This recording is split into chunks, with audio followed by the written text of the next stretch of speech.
नमस्कार, जनशोध न्यूज़ में आपका स्वागत है। मैं प्रदीप तिवारी। आप जो दुनिया देख रहे हैं,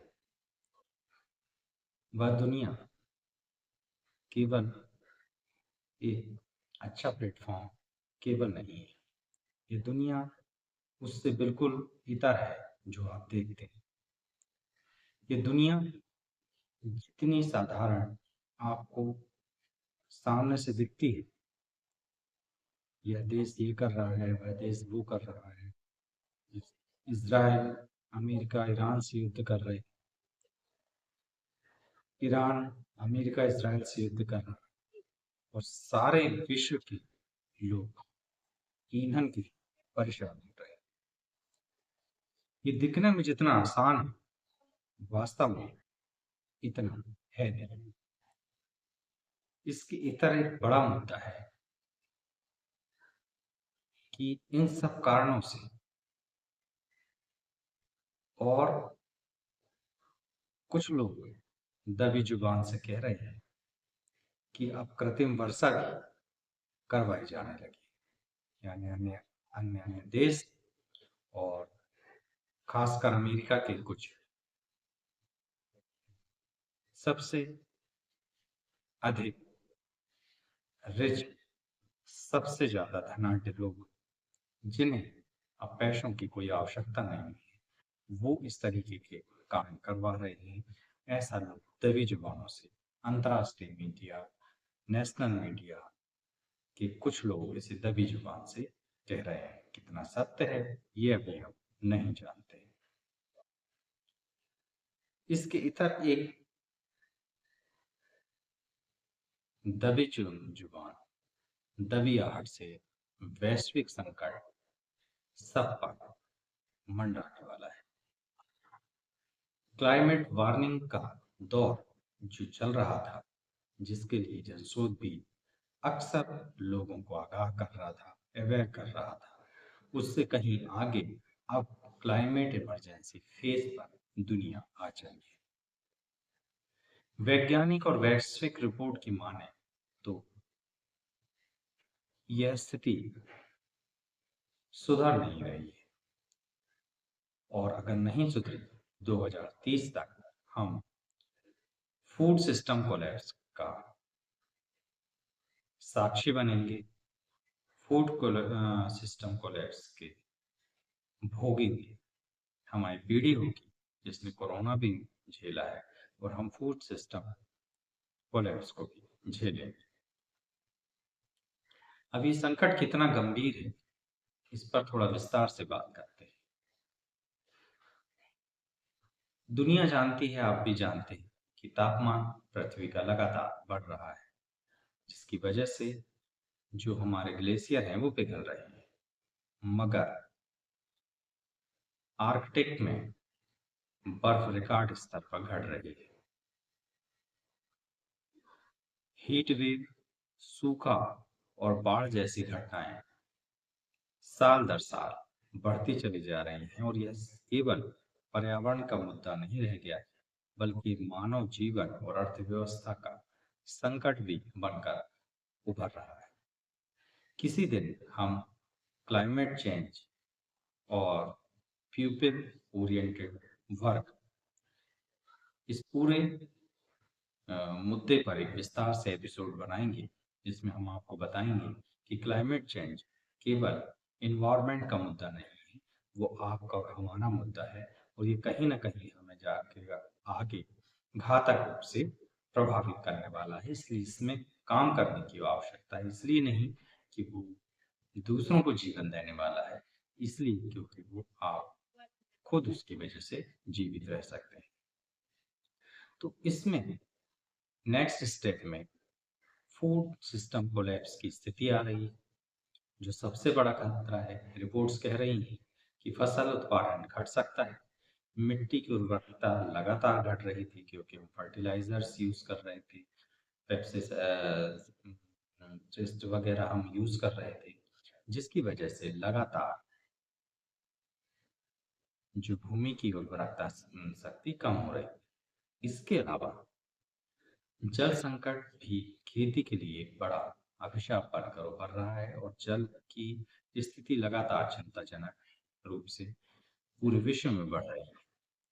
सबसे चिंताजनक बात पॉलिनेटर्स यानी मधुमक्खी, तितलियां तेजी से खत्म हो रही है, जो कि पूरे इकोसिस्टम को एक डेवलप रखती हैं, सस्टेनेबल रखती हैं। इनकी संख्या लगातार खत्म हो रही है।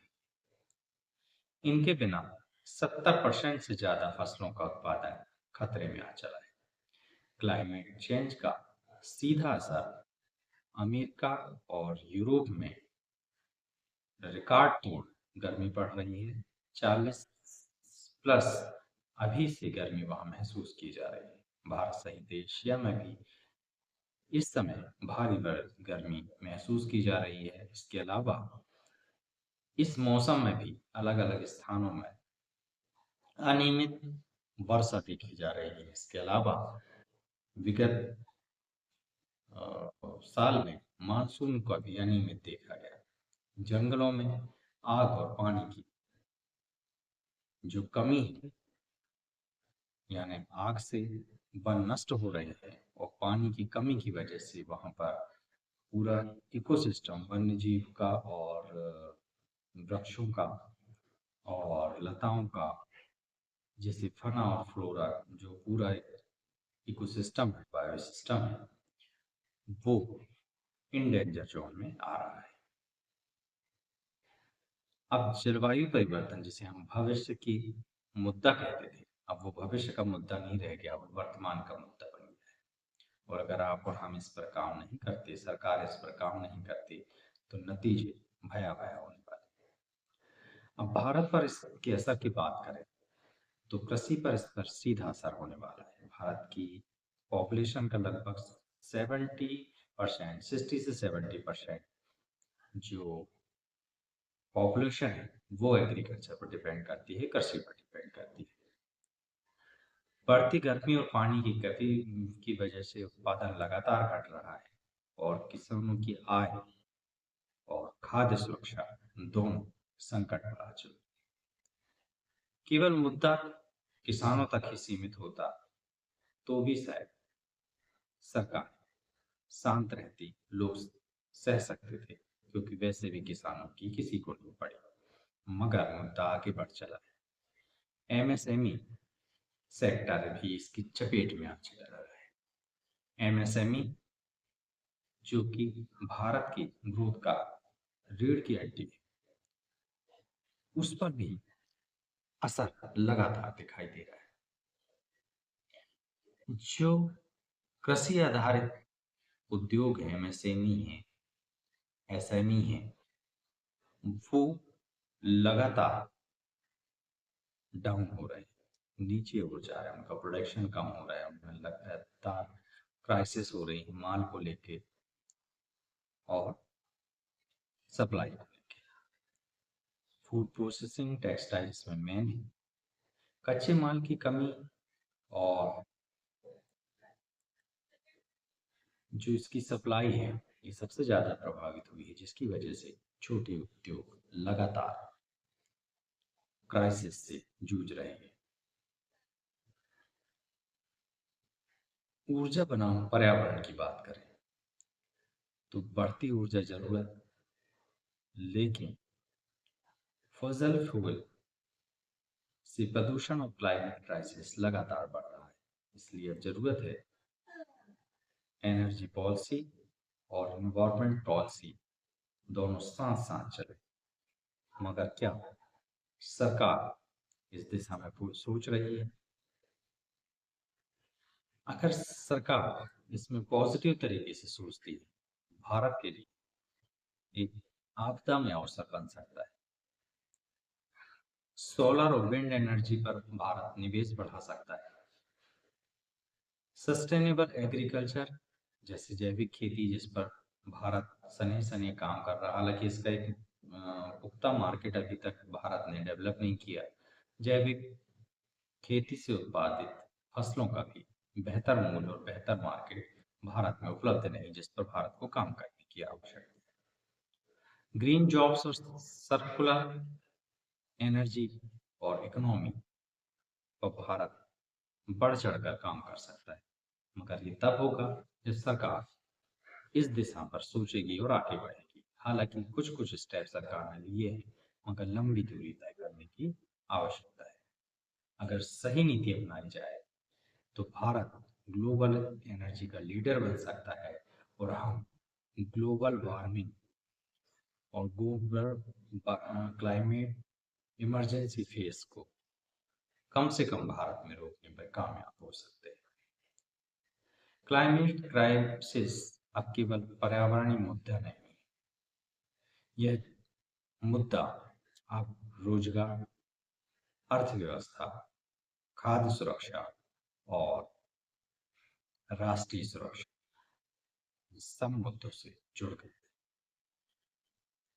आगे आने वाले समय में क्लाइमेट पॉलिसी तय करेगी कि वह देश विकास की नीति और विकास के पैमाने पर कितना आगे बढ़ पाएगा, क्योंकि जिस देश में क्लाइमेट उस कंट्री को सपोर्ट नहीं करेगा, उस देश को सपोर्ट नहीं करेगा, वह देश भी डेवलपमेंट नहीं कर पाएगा।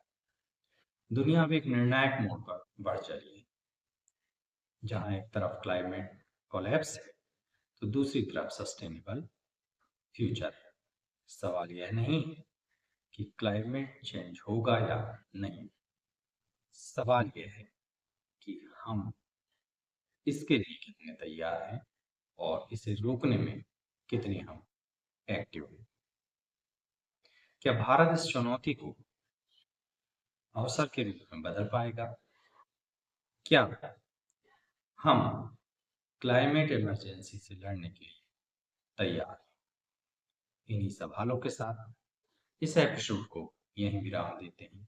आप इन मुद्दों पर और विश्व के सबसे गंभीर मुद्दों पर आप क्या राय रखते हैं, आप हमें बताएंगे तो हमें खुशी होगी। बेखौफ पत्रकारिता और बुलंद आवाज को चुनना चाहते हैं तो लाइक और सब्सक्राइब करना ना भूलिए। देखती रहिए जनस्रोत। याद रखिए, सच को चिल्लाने की आवश्यकता नहीं होती और राष्ट्र सर्वोपरि। नमस्कार।